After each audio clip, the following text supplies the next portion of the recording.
Hello students, कैसे हैं आप। मैं कौशल कुमार। मैं आपका भूमि एजुकेशन में स्वागत करता हूं। जैसा कि हमने पिछली बार बताया था तो हम एक सीरीज टाइप का लेके चल रहे हैं जिसमें महत्वपूर्ण मुद्दों को बड़े आसानी से मैं आपको समझाऊंगा। इसी क्रम में आज मैं शुरू करता हूं जमींदारी व्यवस्था।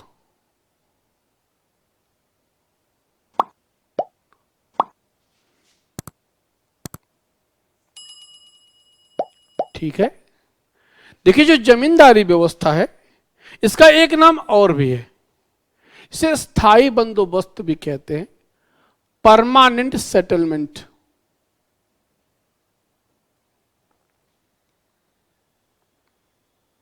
एक तो जमींदारी व्यवस्था नाम है, दूसरा इसका नाम परमानेंट सेटलमेंट है। क्यों इसे कहते हैं मैं बता रहा हूं, अभी पूरी चर्चा कर लेंगे। तो सबसे पहले बात करते हैं जमींदारी व्यवस्था। देखिए जमींदारी व्यवस्था शुरू कैसे, उसकी चर्चा करते हैं। 1765 में जब ईस्ट इंडिया कंपनी को बंगाल, बिहार और उड़ीसा से राजस्व वसूलने का अधिकार प्राप्त हुआ, इन्होंने कई प्रयोग किए और फाइनली 1793 में यह व्यवस्था लागू की जाती है, जिसे जमींदारी व्यवस्था कहते हैं। ठीक, अब देखिए इस व्यवस्था में क्या सिस्टम था, कैसा था, इसकी बात करते हैं। इस व्यवस्था में सबसे ऊपर होती थी ईस्ट इंडिया कंपनी। रुकिए इसे इरेज कर देते हैं, मैटर तब और अच्छे समझ में आएगा, पूरी स्पेस रहेगी अपने पास।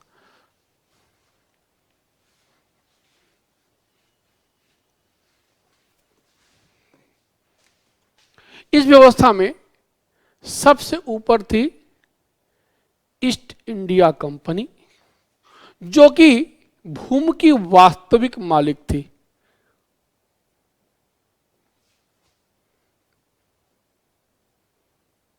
ठीक है, अब ईस्ट इंडिया कंपनी बोली लगवाती थी, जमींदारी क्षेत्रों की बोली लगवाती थी, और जो सर्वोच्च बोली लगाने वाला व्यक्ति होता था, जो भी व्यक्ति सर्वोच्च बोली लगाएगा उसे उस क्षेत्र की जमींदारी प्राप्त हो जाती थी। तो जमींदारी किसे प्राप्त हो रही है? जो सर्वोच्च बोली लगाने वाला है।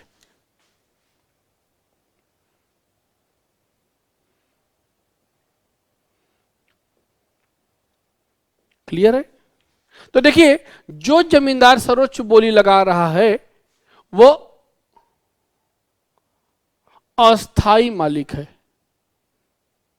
भूमि का अस्थाई मालिक है। अब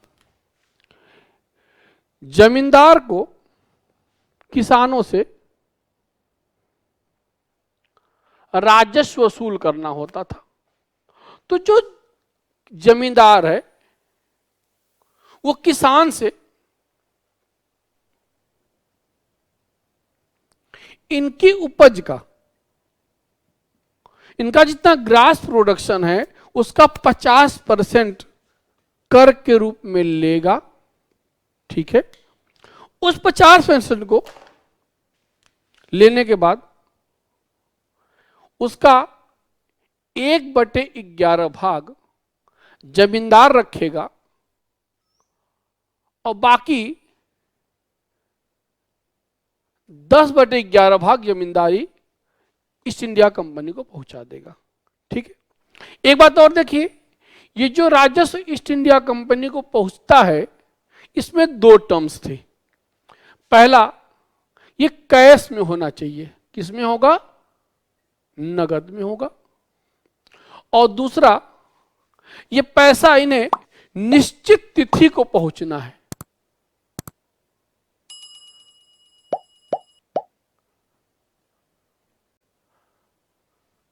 ठीक है, दिख रहा है, निश्चित तिथि तक पहुंचना है। अगर वो तिथि पर, अगर इस तिथि पर वो पैसा नहीं पहुंचता है तो उनकी जमींदारी फिर से नीलाम कर दी जाती है। यह सिस्टम जो लगा था इसे कहते हैं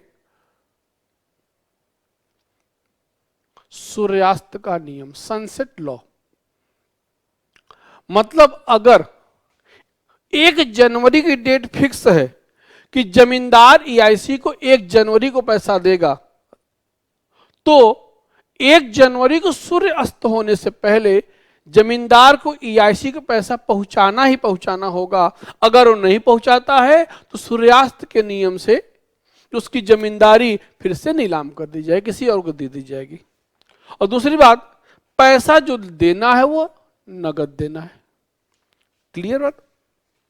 अब देखिए, ये जो जमींदार था, ये जो जमींदार था, इस जमींदार ने क्या किया कि जमींदार खुद शहर में रहते थे। कहां पे? शहर में। अपनी जमींदारी किसी दूसरे जमींदार दे देते थे, ये किसी दूसरे को दे देते थे, ये किसी दूसरे। इस प्रकार से जो वास्तविक जमींदार था उसके और किसान के बीच में ढेर सारे बिचौलिए जमींदार आ गए।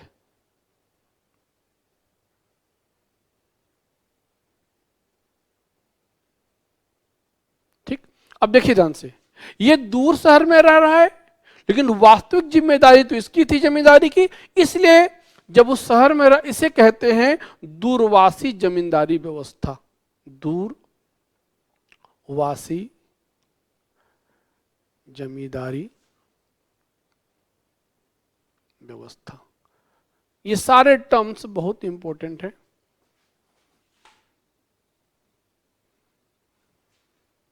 ठीक है, अब देखिए, इनको सपोज करिए अगर 50 किसान की जो टोटल आय है, जो टोटल इनकम हो रही है वो 100 रुपया है, तो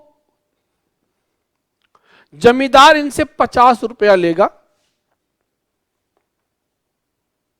ठीक है, और उसमें से एक रफ डेटा लेते हैं कि वो 5 रुपया रखेगा और 45 रुपया पहुंचाएगा ईआईसी तक। ये रफ ले रहे हैं, हम माइनस में नहीं जा रहे हैं, मतलब पॉइंट्स में नहीं जा रहे हैं, सीधे 5.45 रख रहे हैं। ठीक, अब सोचिए, इसका मतलब इसे 5 चाहिए, इसे 5 चाहिए, इन्हें 45 चाहिए, तो ये वाला जमींदार नीचे वाले जमींदार से, ठीक है, कम से कम इतने की डिमांड करेगा, 50 की।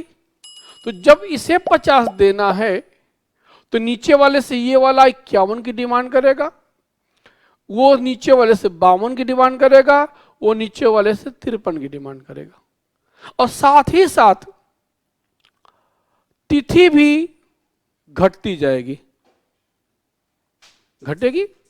तो प्रेशर किस पे आ रहा है? जिस किसान को पहले 50 देना होता था, इस वाली व्यवस्था से उसे अब 55 देना पड़ेगा। अगर हम ये मान चलते हैं कि बीच में 4 बिचौलिए हैं, जो 55 देना पड़ेगा, तो प्रेशर किसके ऊपर आया? किसान के ऊपर आया। और किसान, अब देखिए, ये सारी चीज नॉर्मल स्थिति में है, सामान्य स्थिति में है, लेकिन जो किसानी होती है वह एक जुआ होती है। कहा भी जाता है भारतीय किसानी एक जुआ है। अब देखिए, बहुत सी परिस्थितियां ऐसी होती हैं जब किसान राजस्व अदा नहीं कर पाता।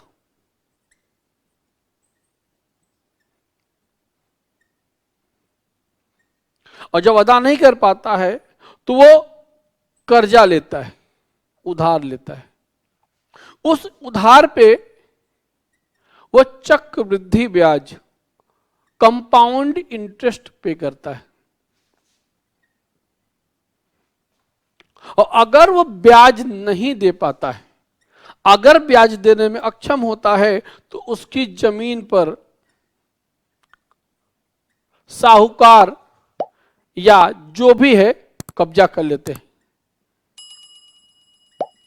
और क्योंकि उसने अभी भी अपना उधार चुकता नहीं किया है, तो उसी जमीन पे वह बंधुआ मजदूरों की तरह काम करने लगता है।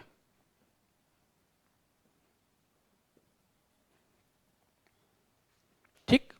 अब देखिए, अब उसे उद्देश्य क्या है कि राजस्व अदा कर ले, राजस्व अदा कर दे, जिससे उसकी जमीन बच जाए, बंधुआ मजदूरी से बच जाए। तो इसके पास एक विकल्प बचता है। वो विकल्प क्या बचता है? विकल्प क्या है कि किसान नगदी फसल की खेती करे। किसकी खेती करे? नगदी फसल, जैसे गन्ना, कपास, चाय, कॉफी, रबड़, नील, अफीम।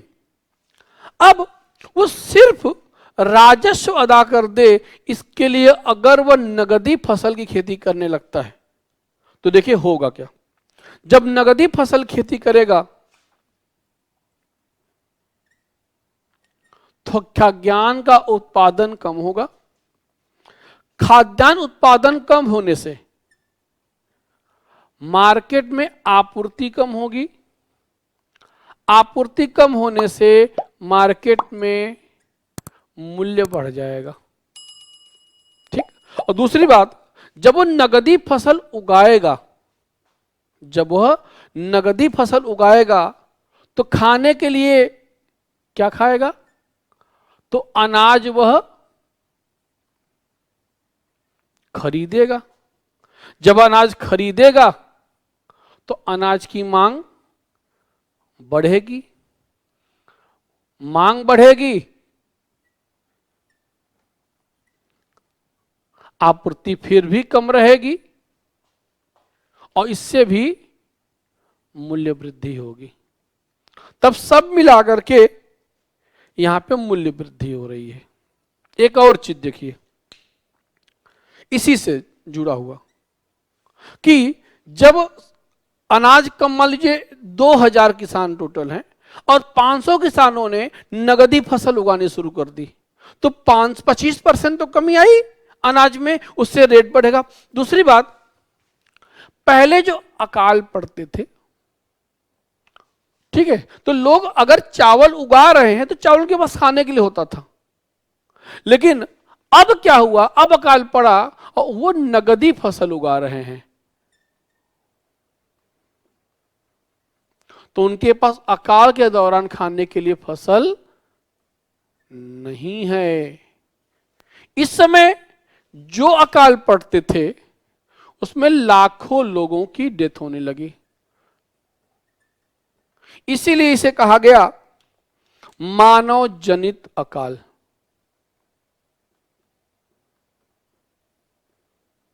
Man made famine. ठीक। अब और देखिए, जब ईस्ट इंडिया कंपनी ने जमींदारों को जिम्मेदारी दी थी तो उन्होंने सोचा था, इनके कुछ विचार थे। उन्होंने क्या सोच के दिया था? ये था, पहला ये था, उन्हें लगा कि क्योंकि एक पार्ट जमींदारों को मिल रहा है, 1/11 मिल रहा है, तो जमींदार ये प्रयास करेंगे, जमींदार ये प्रयास करेंगे कि कृषि का विकास हो। और जमींदार कृषि विकास के लिए पूंजी का निवेश करेंगे, और जब पूंजी का निवेश करेंगे, जब पूंजी का निवेश करेंगे तो कंपनी के साथ व्यापारिक प्रतिद्वंदिता नहीं कर पाएंगे।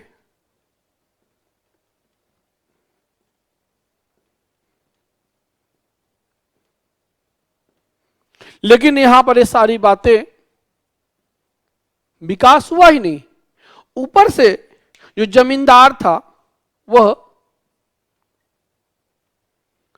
परजीवी, पैरासाइट के रूप में सामने आया।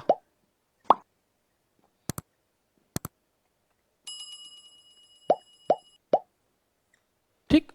अगली बात देखिए, जो हमने बात की थी कि इसे स्थायी कहते हैं, स्थायी बंदोबस्त कहते हैं। इसको भी देख लेते हैं।